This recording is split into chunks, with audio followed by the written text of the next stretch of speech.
Hi, and welcome to day number 7 of the Weight Loss Octagon 121-day journey. My name's Adam. I'm the founder of Masteries.com. And just wanted to talk to you a bit today about packaged foods and or created food products and what they really are, or how they're designed and why they're designed the way they are. So I'm getting a lot of questions about sugar. I'm getting a lot of questions about fructose. I'm getting a lot of questions about all these really, really great questions. So everybody, you're doing a great job. Keep it up. This is wonderful.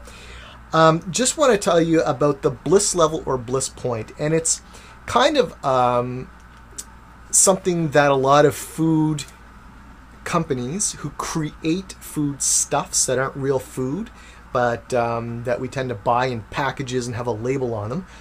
Those food stuffs were designed to basically, give you the right hit of sugars, sometimes fats or bad fats or whatever, so that your hormones in your brain feel a certain way, and you have that emotional reaction to it, and then you physically feel attached to it because it made you feel pretty good. So we got to be careful with these foods. They have been optimized and optimally designed to be a certain level of sweetness. And we're going to talk about sugar for this one. A certain level of sweetness, not too much, because too much you don't want it again. Too little, just didn't quite give me that jolt, that high that I wanted. Okay, so yeah, I'm really talking about being addicted to food here. There's a right point, and I was watching a documentary, very good documentary, by the way. I thought he did a really good job at explaining, taking whole foods and just dumping sugar on it would be the same as eating something maybe from a certain fast food restaurant or from other products that you'd find in the store. But when you eat these packaged foods or these created foods, they're going to give you that insulin rush, and they're going to make the hormones change a certain way where these reactions occur, and you're going to feel the dopamine and the serotonin. Everything's just going to be starting to fire off, and all of a sudden you're going to feel like, you're going to have this little boost of energy. You're going to feel good. Your brain's going to function well because it has this, this glucose that it can work really well on, and ATP is produced, and all this kind of great and wonderful thing. And then all of a sudden you're going to go whoomp. And that's when you tend to go for the next drink of soda pop. You tend to go for the next, fix on whatever candy bar or healthy granola bar you're eating, or whatever it may be, okay? And that certain bliss point, that bliss level that they've created. And in this documentary, there was a scientist who was with Dr. Pepper. And the scientist explained that he, kind of coined the term bliss level. And he talked about why he would create so many different concentrations of sweetness. He said because once they tested it, they found that too sweet or too little sweetness, people didn't want to re-buy it so much. But if you got the right sweetness, people would basically get addicted to it, basically. And then they want to keep buying it and buy it and buy it because they just love that taste and they crave it then. So, yes, companies are in business to make money, especially the really big ones are on the stock exchange, okay? They are concerned with making a profit. So they're going to try to design stuff so that the food stuffs, not real food, that when you eat it, you're going to be like, oh, wow, that was great. And then when you get that craving, because maybe your glucose is a little low, or your blood sugar's down, you think about what optimized and what made you feel the best when you ate it or drank it or whatever.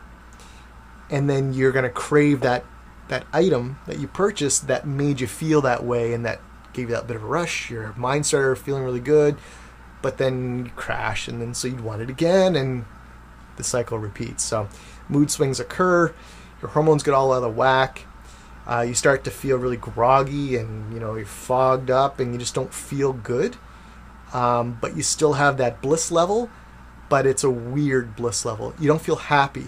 You just feel high, basically, on sugar.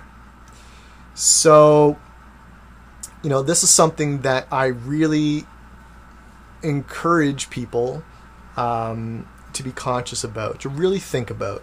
And I really hope that, you know, you'll make the right decisions and move toward more of the whole foods, that you'll stay away from the sugar produced foods or the high fructose corn syrup or the different additives that are going to be in there, the artificial sweeteners.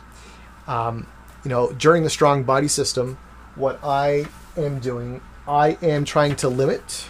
So I'm right here right now, I'm in the blue. I'm trying to limit the carbohydrates down to just over 50 grams. That's all calculated for me as to how much I should have. When I move into lean, I'm going to limit even more. It'll be down around 34 grams. When I come down into the ripped, it's going to be about 17 grams of carbs total. Now, I want, and I really hope you're careful, because there are formulas out there that calculate net carbs, and we're going to talk more about net carbs. However, you have to realize that artificial sugars, fructose and things like that, they will act differently in your body than a glucose. Okay, so we want to be very careful with the types of foods we're taking in. We want to be very careful with the chemicals, the preservatives maybe that might be in there, or the dyes or the colorings or any of these things. Again, our bodies weren't meant to eat them. They weren't meant to ingest them. You know, these different syrups and these colas, our bodies weren't meant to have them. So when we start to eat them and ingest them or drink them, our bodies are going to, you know, go haywire and try to protect itself as much as it can, but also try to be healthy. So protect itself by storing fat or causing other reactions or illnesses by basically trying to become healthier or to protect itself. And that's why it becomes ill, because it's looking for a way to be healthier. So eat healthy whole foods and you won't have to deal with that. You don't have to worry about that. If you're already unhealthy, if you just make that switch, and if you follow the Strong Body System, it's one of the ways I highly recommend that you start dieting, is to just go with a lower carb diet. Doesn't mean you're restricting all carbs. Just means that you're trying to restrict as much sugar, you're trying to get rid of the chemicals, you're trying to eat whole foods, okay? Start with a good, healthier diet approach. And when you do that, you'll start to actually get rid of a lot of this crap that's in your system. Now, when you lose some of the fat, when it starts to break up and starts to, you know, burn as fuel, and your body gets rid of some of these toxins, you might experience some effects. You might actually have some weird sweet craving out of nowhere, and that could be some of that stored artificial sweetener that you had in a fat cell, okay? Or you could have some toxins that your body didn't know what to do with, so it's stored away in fat, and you could experience a bit of maybe a skin rash or something where you're detoxifying, and your body detoxifies in many different ways. You could have some weird bowel movements. Could be some diarrhea. It could be, you know, just some constipation or something. Could be really weird. A lot of water. When you're dieting, a lot of water. You got to clean all this crap out of you. Okay, you got to get rid of all this stuff that's no good. Yeah.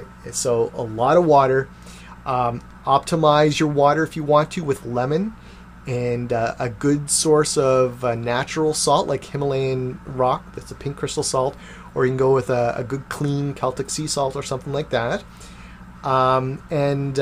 If you want to, you can even put a little bit of baking soda in, not very much. Maybe a quarter of a teaspoon to start with, or even less. It's up to you. But if you're going to I put the lemon juice in first, then put the salt in, then put my baking soda after, but I just sprinkle it a little here and there because it will start to fizz. But it does help with that carbonation craving that some people have with soft drinks, because you get that little bit of that carbonation, that fizziness from it, but you get the flavoring of the lemon, and the lemon's really good to help clean out your liver. And your liver is going to process most of your sugars, and it's going to really, you know, take and do most of the work on that end. So we really want to take care of that, especially if we're trying to heal it, because it could be a fatty liver where you've had too much fructose. So if that's the case, the lemon will help. and so will the salt. It'll help to clean you out, help to release some of this garbage that you don't need. Okay, so that's a lot for today. I could talk for hours, but I'm going to leave it there. Join me tomorrow on it'll be day 8 of the Weight Loss Octagon. And if you haven't had a chance already, visit Masteries.com. Check out. I have 2 different blogs right now. There's the Dear Masteries and the 121-day journey for the Weight Loss Octagon, as well as the products and services that I have that I can help you achieve your goals. And if you're following along on the 121-day journey, I hope it's going really well. And I look forward to seeing you tomorrow. Thank you.